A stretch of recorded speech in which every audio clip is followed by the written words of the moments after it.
I'm installing some drawers today, and I have these to compare. I borrowed this from my father-in-law because I wanted to try it out to see if I wanted to buy one. I have the Festool C18. These are basically the same style drill with the interchangeable heads and chucks. So you can put Jacob, right angle, eccentric, all that. One's Festool 18 volt, this is 12 volt, so I'm not really concerned about power.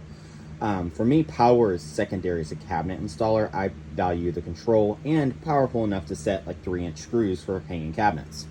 So the ergonomics are pretty good. I'm not a huge fan of how fat the grip here is. I have, I guess, average size hands, but you're supposed to grip it like this. It's pretty nice. It's light, it's nimble, easy to change the heads, and most importantly for me, it uses these standard 1/4-20 impact bits that you can get anywhere.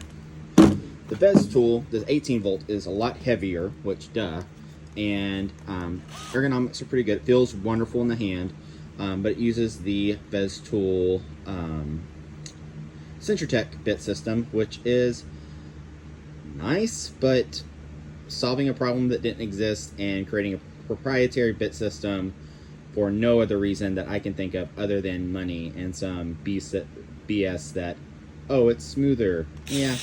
The drill itself is smoother, absolutely, and you cannot beat the trigger control on the Festool. So that on 2, I can make it go that fast, and it's almost full power when it's going that fast. The Milwaukee, even on 1, the slowest, focus, the slowest I can make it go is that. So yeah, I can make it go slow, but it's barely going. So you don't have nearly as nice of a trigger on the Milwaukee, and definitely when you're going full speed, a lot more vibration in the drill. So in 2, as you feel it shaking, you can see it wobbling around. There's the bits in there, it's not a problem. So on the Festool full speed, perfectly smooth, no vibration in your hand. So that's what you get with the Festool.